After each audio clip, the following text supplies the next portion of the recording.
Hi, everybody.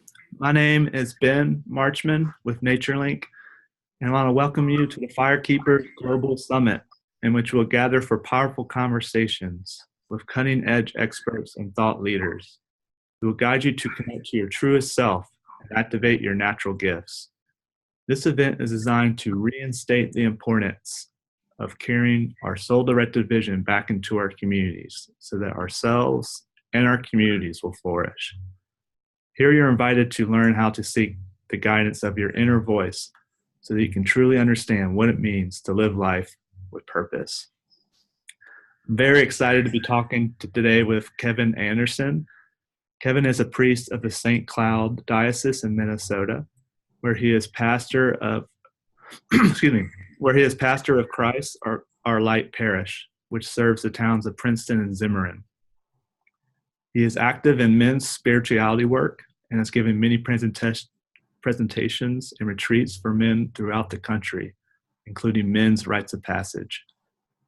He is a wisdom elder for Illuman, which is an extension of Father Richard Rohr's work from the Center of Action and Contemplation in Albuquerque, and a core team member of MN Males. Kevin holds graduate degree from Loyola University in Chicago and St. John's School of Theology in Collegeville, Minnesota. He is an active outdoorsman with a special love for music, and he has recorded several CDs of original songs. And I'm very excited today to talk to you, Kevin, about your topic, Can Soul Work and Men's Initiation Rites Sleep Together? Thanks, Ben. I am delighted to be here. I chose that kind of unusual topic or phrase just to get everyone's attention that many times when we think of like spiritual work or soul work, somehow we think it's distinctive from world. And I want to say, no. Everyone's attention to say they're meant to be together. So I'm delighted to be with you and everybody watching. Yeah, thank you. And as you and I were talking before the call, did you want to welcome everybody into the conversation today in your own unique way? I do. We're going to take a moment just to quiet, but I have an ancient proverb that we've used often in our Illuman work to ponder on, okay? It goes like this. A young man who cannot cry is a savage. An old man who cannot laugh is a fool. Just take a moment to breathe in that.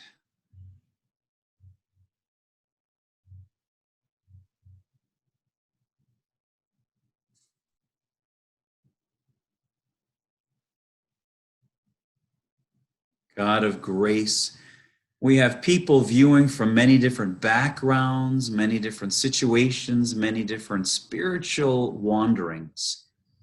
May all of us who join in this conversation and view be open to however you nudge us along with Divine Spirit.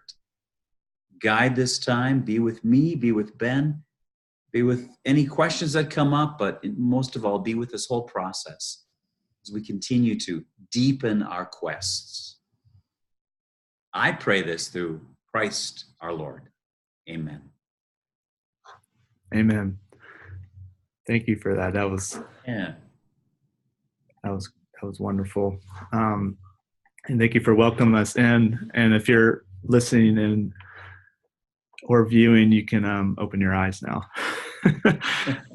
It's funny how we like to, whenever I'm praying, I like to close my eyes. We always feel like we're centered that way. And that proverb actually reminds me of something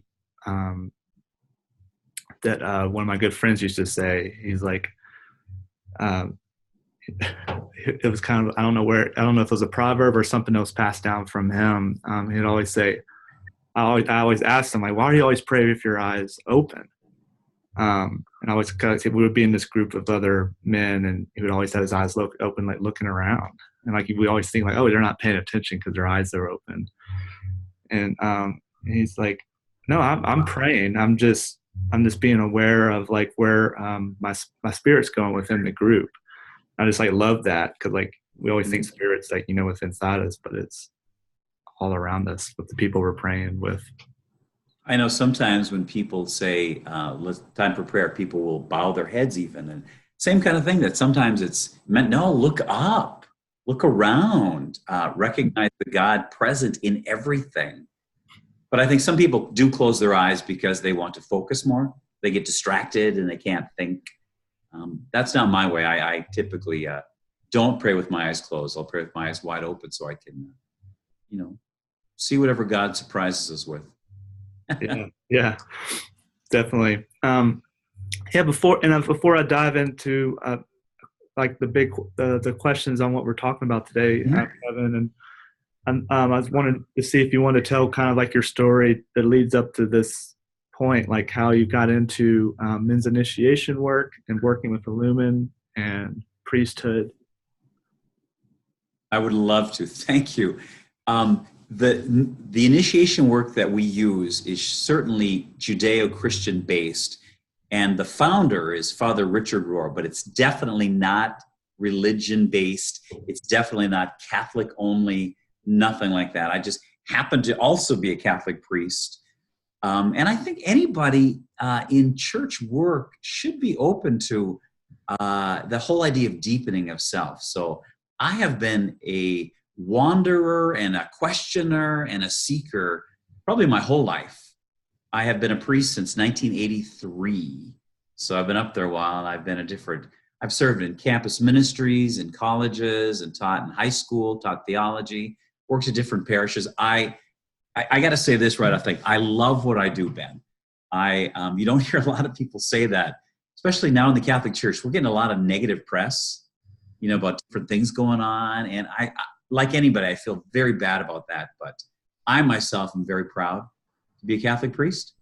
I'm proud of the good people I've met with and worked with. So over the course of the years, I have always been interested in specifically men's work. And now through Illuman, it's been a way to just really foster not only my own, but people that I work with, like in my parish here in Minnesota. And I'm helping that whole process, hopefully helping throughout the country and the world, actually. So I'm very honored to do it. But I want to make sure it's not at all only for Christians or only for Catholics. It's nothing like that. I just happen to be a Catholic priest. Yeah, I love that. And the wanderer and the seeker. I actually have a good friend who he was in seminary. He wanted to be a Catholic priest, and I can't remember. It was that year when all that kind of stuff, all the bad press, like you're saying, came into play, and he had such a hard time accepting that he was a priest because of the bad press, and he just let it, like you're saying, like you'd love to be a priest, but he just made him second guess himself so much he had to take time off before coming into that. So I just really honor you for following through with your priesthood and like bringing this into your world and how you are just following your soul in the process. It's really inspiring. Thank you. There's a phrase, it's kind of a funny thing, is that religion is for those who fear God. Spirituality is for those who love God. It's not always true, but I know that there's a lot of people who are really gung-ho about their denomination or their religion, and it's got to be this way only. And unfortunately, a lot of it's fear-based. A lot of it's guilt-driven or shame-based. And certainly where I come from personally, and what we do with our program through Illuman is not at all to be guilt or shame-based, but really to deepen one's love of God. Beautiful. It's really all what it is. Yes. Since you're involved with Illuman, and that's kind of how we ran into each other, is this group called Illuman. I'm wondering if some of the listeners and viewers might know what Illuman is, or even what men's initiation work is. But I wonder if you want to expound a little bit on, how you kind of came into working with Illuman and what their mission is and how it kind of aligns with your values in life. Yes, love to. So Illuman actually originated as an offshoot from a spirituality center in Albuquerque, New Mexico, called the CAC, the Center for Action and Contemplation. And that's where it began, but now we are our own entity. We're our own nonprofit, all this stuff. We're still in union with them a bit. And it really sparked, like here in Minnesota, we just had guys who got together and said, how can we keep this fire going? How can we continue to share this? And this was happening all over the country and then all over the world. We had different guys who either attended things or knew some of the writings, who wanted to do more and to keep it going. We didn't want it all to be based on one person or a couple of people. So it really, unfortunately, like anything, you have to do some organization and guidelines and stuff. We really wanted to make it real kind of grassroots about how different areas can connect with each other, support each other, and also offer their own programs. And so Illuman is now that term that we use, and we have a website. Illuman is spelled ILLUMAN.org. It's like we're illuminating, and it's Illuman because it is for men. There are other organizations that work specifically for women, or some do both, but ours is specifically to try to get men better, transform men. So we do, we have a website, we have chapters, we have different organizations, we have big events coming on, but a lot of it is just to help what's going on locally. Individual men or different groups that just want to make men better, transforming men to become better sons, better fathers, better husbands, better uncles, better just men in the world. And that's universal. I think we all want that. It's just that too many people don't know how to do it, or they don't feel supported in that. And so we find a lot of guys are just saying, oh, I've been hungry for this, or I've been searching for something like that. I think what's a little bit different about our approach, Ben, is that it is spirit. It is spirituality. There's a lot of good programs going on. I don't mean to say that they're not good, but they often come from just a psychological or a self-awareness type of perspective. And what we try to do is include those, but also base it in one's faith, or base it in one's connection with the divine, God, the Godhead, as we'd say. So it's a little bit different because it's that whole Judeo-Christian, how does God work with us in our humanity? How does God work with us in our sufferings? And how can we make sense of that to move forward? So it's humbling to be part of such a process and a movement. Yeah, and what an amazing movement too. I've got to experience mostly the virtual world of Illuman. Like you and I were talking before the call as well, helping out an acquaintance, Anthony. I'm drawing a blank on Anthony's last name. He's up in Pennsylvania, but kind of co-hosting and helping the virtual councils that y'all do. A lot of your work is in council work as well, and just being inspired a lot by Illumin and how the faith and like the spirituality is really working even in the virtual world. And Ben, do a lot of people know what council work is? Do you think a lot of our viewers?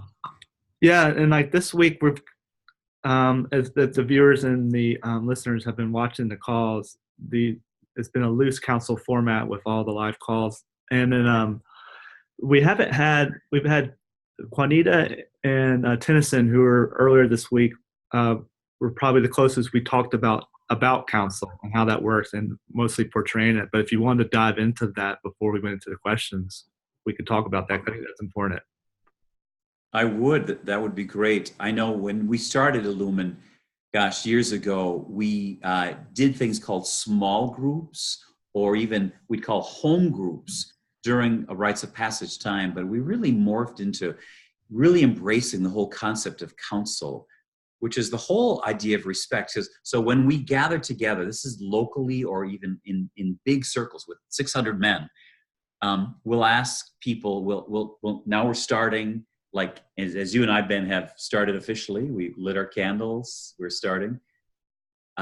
We'll ask people to most times it's in a circle, and it's a respectful thing where you'll have a talking stick, so only the person with the talking stick can talk.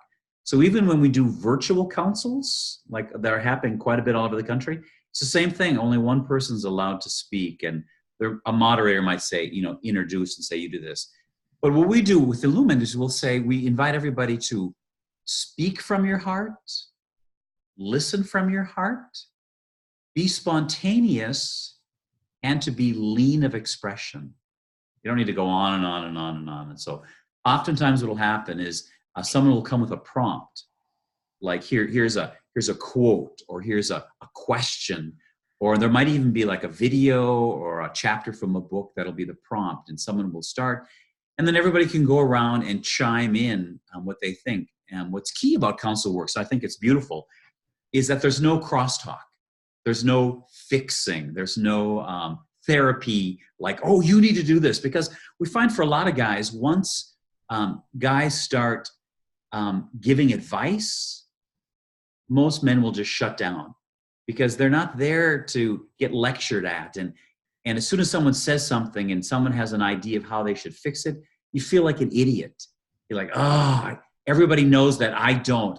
I'm not going to talk anymore. So we demand that nobody can crosstalk. If somebody wants advice, they can ask for it and say, hey, at the end of this, if somebody's got some ideas for me. But otherwise, one cannot tell people what to do, lecture them. It's really speaking from your own experience and saying from the prompt, this is what I've learned, or this is how I would react to that prompt. So it's just a beautiful way. And many times the session starts at a certain time, ends at a certain time. So we keep the edges hot so people aren't, involved forever. Try to respect everybody. Yeah. And opening up that dialogue where it's this completely, like you're saying, open heart and being lean of expression, which a lot of us in the council don't know what that really means, but it's just don't just talk too long. And you'll know when you're talking too long because that space is all on you. Actually, a good example was the live call with, I think when we're holding this council space, and I think it was one of the participants was noticing that they were not being lean of expression, and they had to catch themselves because all these people were just being silent. Yes. So I guess that kind of goes into our first question too, like how Illuman uses counsel and initiation work. And I wondered if you, from your own words, especially with men, it's kind of a two-part question, like a stat question, like really what is initiation like to you? And then like, why do men especially need initiation? Great.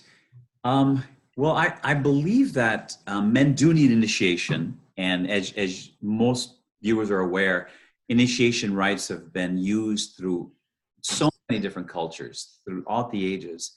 And what happens now is that we as males don't really have a set time where we're recognized as being men. We're males, but when does the boy become a man? And so many cultures really highlighted that, did rituals. So what we try to do with Illuman is to give men that perspective. A lot of guys are old males, but they're still operating out of a boy mentality, or they're still trying to prove themselves, or they're still trying to work on things. A lot of guys deal with ego things, and they're still trying to find their place in the world.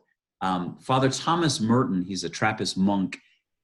He said, oftentimes we're all trying to climb the ladder of success. And then many times you get at the top of the ladder and realize you're leaning against the wrong wall. What's going on here? There's a concept we also use in our work called the father wound.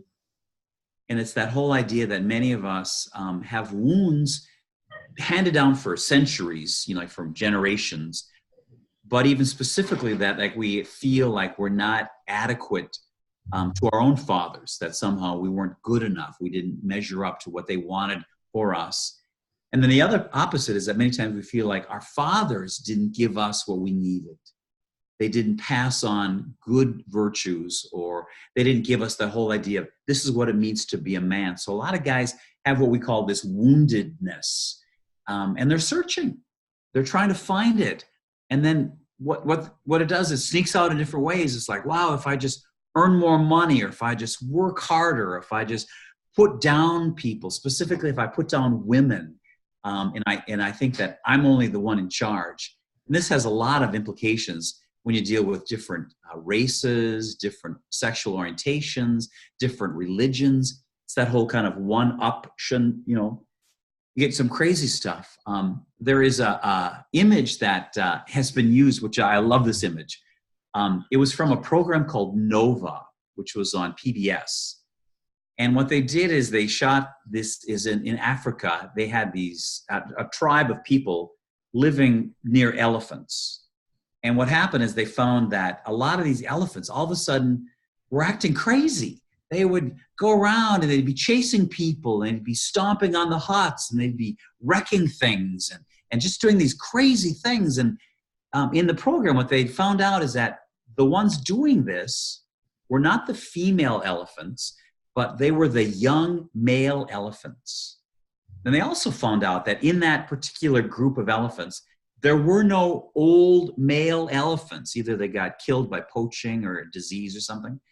So what they actually did is they went to another group of elephants, a tribe of elephants, airlifted a couple of bull elephants, lifted them, and put them into the tribe of these elephants. So then these other young male bull elephants would go around and do the same thing, chasing people and stomping on huts and things.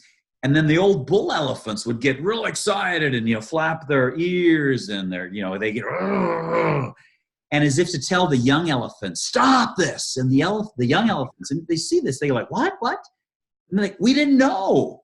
We didn't know that's not what we're supposed to do. And it's like the bull elephants. That's not how men or male elephants work. And it's like the young elephants said, really? Okay, now we'll stop, because an elder taught us how to be an elephant. Well, in a lot of our work, we are lacking those male elders to teach younger men how to be a man. No, you don't do this. Yes, you do this. This is what it means. Because I think a lot of times when people are just floundering,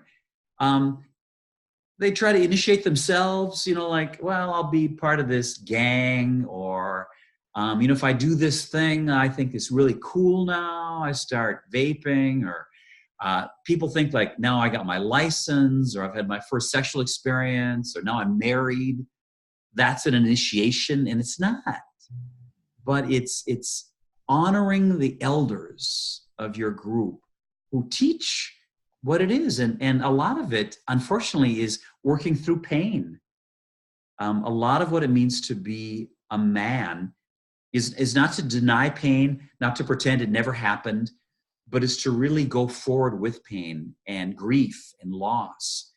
And it's transforming the boy, even transforming the young man or any man, to say, here's what you do with your pain as a man. Richard Rohr, our founder, he says, if you don't transform your pain, you will always transmit it. Isn't that good? We find that we probably have histories of men who keep transmitting their pain. They don't know what to do with it. So they father like they were fathered, or they treat the environment or the world like they were treated. And it's like, they just keep transmitting bad behavior, crazy behavior. I think that's why we've got a lot of issues in our politics. Bad things are just being transmitted. And it's the whole idea, if you don't transform your pain, you're going to keep handing it down. You're going to keep transmitting it. It's as simple as that. So what we will try to do is to try to get men to be awakened, to be opened, to be illuminated, hence our title, to be as God calls them to be. It's It's so profound, and yet it's so simple. Yeah, exactly. And yeah, that quote of Father Rohr really hits home to me. And it's similar to a quote that we have an elder that shows up at the end of our Quest programs, and how powerful that can be. And thank you for expounding on that too. It's just a lot of people probably, we can go on a whole rabbit hole on like what you just said, but it just reminds me of like this interaction that he would have with these participants, and like, those true elders, like they want to share their wisdom, but they want to share it in a certain way for you to notice how you're sharing it. And like that mirroring process is so powerful. Like, they've reached that stage where like the words aren't important. It's just like that modeling. I think, John Young, who I used to study with a lot, say like you're modeling that connection. It's connection modeling. It's not really like dialogue. Yes. And he would always say, pain, grief, and loss, those big things that are always causing, why you're even here. And like pain, grief, and loss, they're completely normal, but if they're not embodied and then shared with others in a community, then it's kind of the same thing. It's just going to spread like wildfire. And I just love that piece, because like a lot of us don't think it needs to be embodied. It needs to go through our body and not just transmitted like thrown out there. Just exactly like you're saying. Oh, I find a lot of guys, unfortunately, they never want to own their pain. It's like they're fearful that if I show you or tell you that I'm afraid, or here's how I goofed up, you're going to use it against me. So I got to keep my armor up. I got to pretend everything's fine. I got to like put on a mask. Again, this Father Thomas Merton, he talks about a true self and a false self. And many of us work on a false self, which is not a bad self. It's just the image we think we need to portray. But a lot of men are just so stuck in, I cannot cry. I cannot show a weakness. I cannot say that I'm afraid, or even I can't even like take a break. I got to keep working, or I got to keep trying to prove something to somebody. I don't know. We get in this whole vicious cycle, but it really comes down to, what do you do with your pain? And ideally, the elders that we're trying to encourage with all initiation rites, no matter what, is not to tell people what to do. Well, you gotta, but is to model for them. Like you said, here's what I've done. Here's what works for me. In our Catholic tradition, we have St. Francis of Assisi. You've probably heard of him. He's got a great line that said, preach always, and when necessary, use words. Yeah, that used to be one of my favorite phrases. I love that. Isn't that great?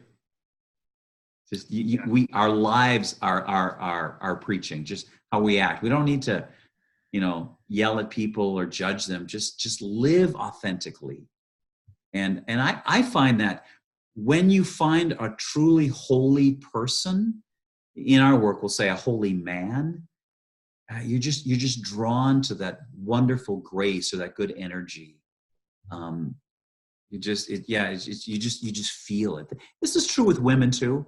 There are real holy women, sages, but I find with a lot of old men who can laugh well. They can laugh at life. They can laugh at themselves, and we need more of that. We need more of a program that you're doing, Ben, to enlighten us all. And I applaud you for what you're doing. We need more of this to help us all become better. Yeah, we really do. And the word essence comes up from that too, like how that person's radiating that joy and who they really are just by modeling, like you're saying. I used to always say to friends and people in my programs, it's like, after this, watch how you walk into a room. Like, take that bird's eye view and watch how people look at you, because that's you. It's not really what you're saying. So that essence is something like when you walk into the room, how do people really see you? And the fun thing with that is like we're talking about is like, we don't know that. We have to hear it from other people. Yeah. And so sometimes if you don't know it, it's like, I think just came up in another talk. think we're talking about, like, when you're little, your parents are always saying, I see you doing this. And you're always like, no. And then, like, somewhere down the road, you like have a thought that you need to be doing that, but you ignore it because somebody else told you to. Yeah. And then, like, down the road, like, I think my dad, he used to say this all the time. He's like, I see you really working with people with their spirituality in a nature setting. I was always surrounded by nature. And I always just like, yeah, I already, like, yeah, I know that. I like both of those. That's cool. And did all these different careers. And then, like, 10 years ago, I'm like, oh, now I'm doing this. And then, like, you already do that. And so, like, just people, like, noticing you, but you're not aware of that until you're really taking that out of body experience. We find in our work, we find a lot of guys will say, gosh, you didn't teach me anything that I didn't already know, but you sort of gave me permission to go with it. It's kind of like I use the image of armor, taking off your armor. Like, yes, that's exactly it. Or this is the words. Again, we find a lot of things, wonderful things happen in our council groups that we have, like on the RITES, that guys listen to each other, and we get a lot of like head nodding, like, yes, that's exactly how I feel, but I didn't put it into words like you did. So very, very powerful like that. Yeah, exactly. And since we're talking about rites of passage, would you mind expounding, like, how at Illuman, what that means, and then how does spirituality play a role in that? Would love to here. So what rites of passage are for us, and again, there's a lot of ways people are initiated. We got that, but in Illuman, we call the men's rite of passage, or MROP. And what it is an experience. It's a 5-day experience. And actually, we have chapters all over the world.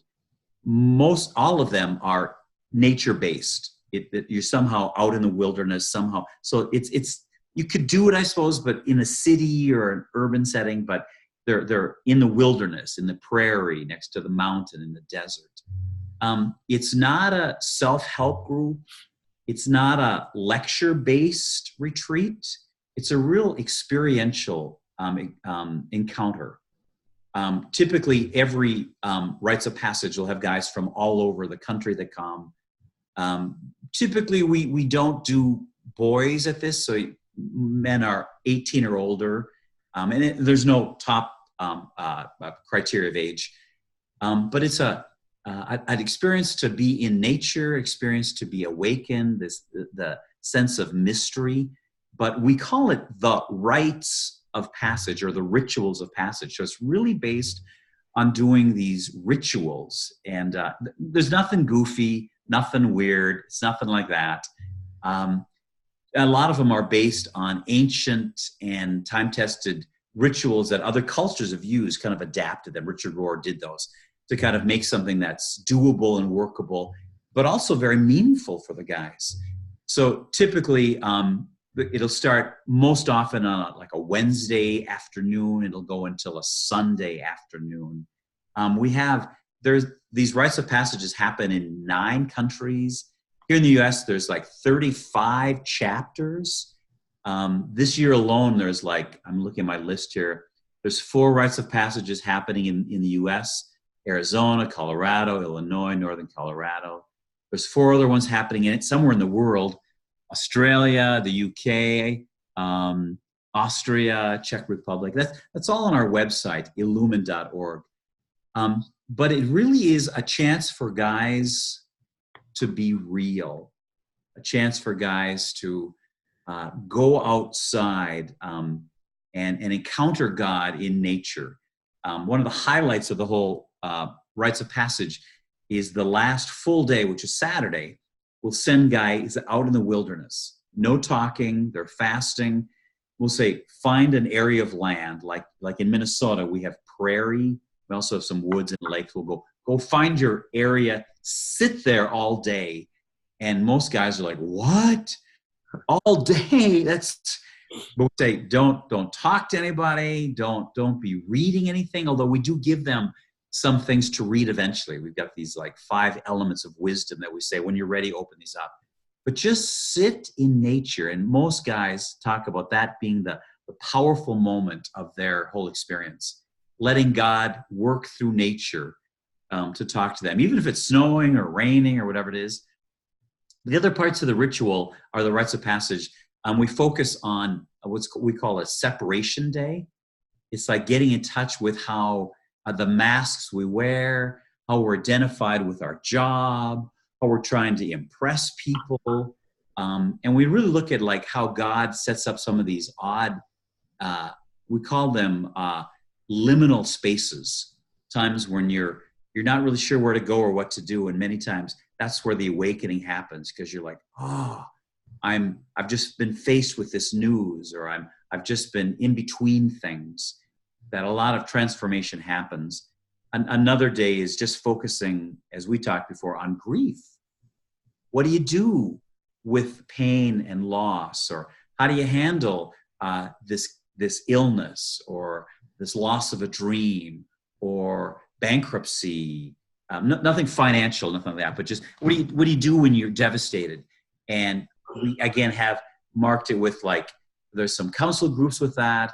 Certainly there's some talks, but mostly it's a ritual and an encounter outside, and then it leads to this big time of opening guys up to be with God. And it's every chapter everywhere is going to have that kind of sequence. But of course, like some chapters are in the desert, or some chapters are up near the mountains. So we're going to take advantage of that. And then just allow guys to just be open, whatever message hits them. A lot of guys will actually go on the rites of passage and they like it, but it's not until afterwards where they get the real awakening. They're like, oh, yes. Or sometimes right away guys are excited about it, or sometimes it could even be years. You only make a rites once. In our program, you can come back and work on it, and you can come back and assist with it. We have what's called an initiators program, where you actually can come back and you can hear some of the things and view some of the rituals. But we really want to honor the fact that this is a one-time thing for guys.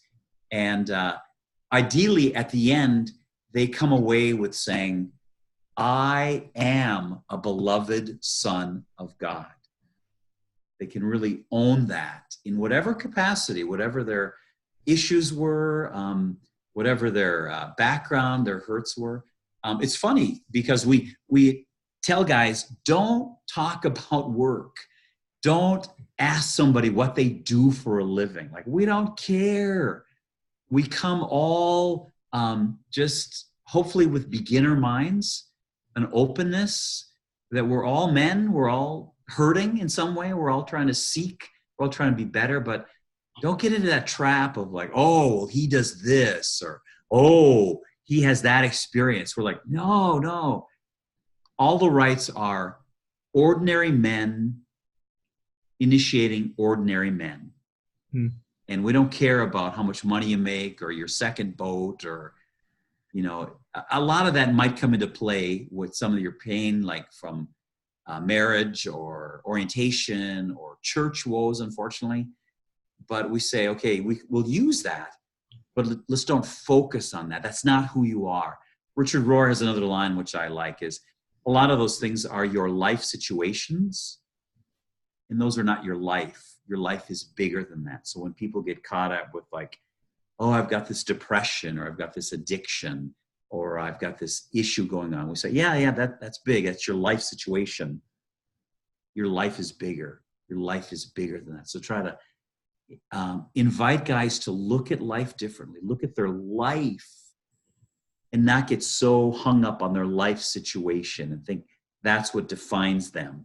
It's so limiting, or this hurt defines them, or, oh, I'm always going to be like this. Or like, no. Your life is bigger. And then you're only on this life like that. It's just it's so short. And I think, like you were saying earlier, like men, they had this ego saying like, this life is all about me, or like, just reminds me of a story. I actually used to work and live in Africa, and I remember meeting this amazing elder of this community there. And he was an elder, but he was like, that Tom Bushmen, they don't care how old they are. Right. And he had to be younger than I was, but he was an elder just because he carried wisdom of a certain thing. I think his thing was like he could see. He wasn't a psychic, but he could like see people's. I wouldn't say issues, but like ways that they're moving through life and could like help them and like in his certain way. Like he had like a unique gift with that, so that he was like an elder. I just remember asking him like, what he does, and like, because this is like it was a community that kind of they had all their own little roles, and he said his name, and he just at the end of it he goes, and I am proud, and I just love that kind of sound like you're saying, like, and I'm a man of God. In his case, they don't. The Bushmen are interesting. They have like a God that encompasses all things. And it's a little bit of a different religion than Christianity, but I just love that. And like I started like bring that to myself. Like somebody asked me what I've been doing that for years now. Somebody said, what do you do? I'm like, I'm just Ben, and I'm proud to be Ben. Like this, like kind of saying like, because everybody like introduces themselves like, oh, well, what do you do? Because I need to get to know you by what you do. Yes. Like just get to know me for who I am, and then we can actually have a conversation. It's just so important, especially for men. Yeah, we get stuck so many times on titles, on degrees, on we get these stereotypes, and I find guys right away are trying to size up each other and say, oh, like I'm better or you're under me or things like that. And that falls into race issues, falls into economic issues, like I said, sexual orientation, political voting, like, oh, that's how, oh, okay, you voted like that. So, it's crazy, as opposed to just saying, like you said, I am Ben or I am Kevin. And it's like, oh, okay, tell me more, as opposed to labeling you right away. Yeah, and it puts you in the moment. Like our conversations are always like thinking about what we're going to say next, kind of like back to that council thing, just being in that one-on-one moment. It's so important. We're getting, go ahead. Oh, because you asked a little bit about the spirituality piece. I just want to say a little bit more. Yes. There is a writer, his name is Gerald May, and he talks about that every one of us has a spaciousness inside, like an emptiness inside of us. And the idea is that God particularly made everybody with this spaciousness, this emptiness inside. And many times we try to fill it with so many things. And part of the spaciousness is to say, no, let's keep it empty. In our work, we talk about going descent, or we'll talk about emptiness or the cross or nothingness, all these terms. And that's exactly what we want to do, is get guys in touch with their nothingness. Like, make this space. Don't fill it with all this other stuff. And how can you just open it up? And then God is able to do some wonderful things. So it's not like, well, God must do this, or this is my way of impressing God, or here's what my religion demands of me. Never works. But to open guys up to say, okay, let's let go of that. Descend. Richard Rohr has another line that said, after age 30, success has nothing to teach you. Okay, it's cute. But, when you're 20s, you're still trying to, cross and become somebody. But after 30, you either got to plane off or hopefully descend. It's not about me. It's about you, God. There's a line that I use. I tell people this all the time in prayer. When you pray, don't say, God, here's what I want. But say, God, what do you want for me? And that just changes everything. I want this to happen. And God, what do you want for me? And I think it just opens people up to depth and hopefully spiritual connection. Yeah, beautiful. And yeah, God just wants it simple. If you're just constantly yelling, he's listening, but he might not answer you. I think I brought this up actually with another speaker. One of my mentors and teachers would always say, he's like, when you want an answer, when you're praying, or when you want like a direct answer, how long do you expect it to take? Because it could happen just like that, like a snap of the finger. And then he would always just say that. And I never knew what he meant for years. And that he's kind of saying we need to be in this state of being and listening before we ask that question. And so like when you ask that I want question or I need this, like you might get an answer, but you really need to be in that state of being with God and that communication before you just keep asking. But I just love that. Like, hey Ben, like, how long are you expecting these prayers and these questions to take? I was like, oh, like been asking for years. He's like, well, it can happen just like that. And then he just, just walks away. I'm like, what does that mean?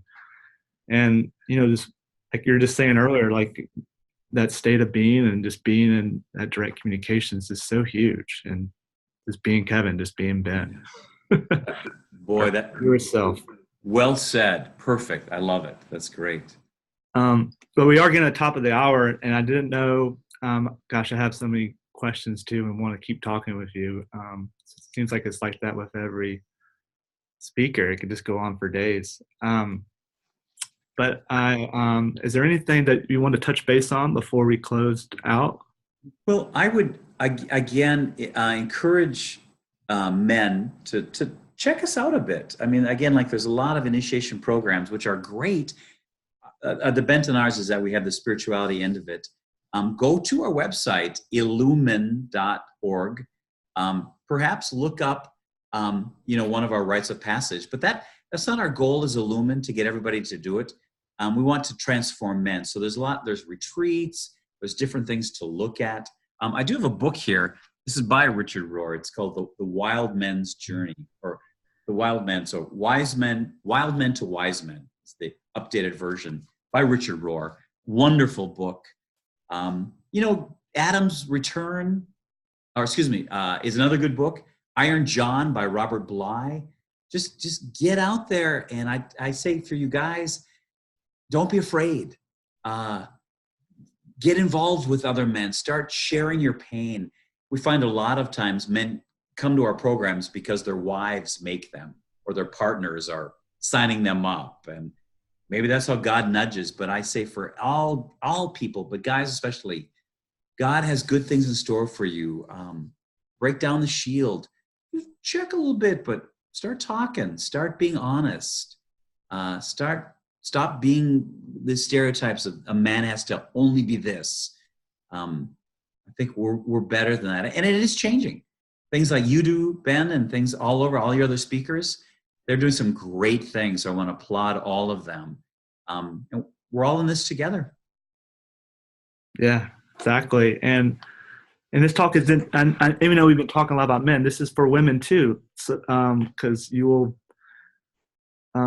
helping bring the feminine part of the man out, just by listening to our, excuse my language, but just to listen to our crap that we're just talking about all day. So, I mean, yes, every man has that feminine side. And, but also if we do have a partner, if you're listening and you're a woman and you're wondering why that didn't come up, that's just so important to you don't have to understand us, because sometimes we don't even understand ourselves.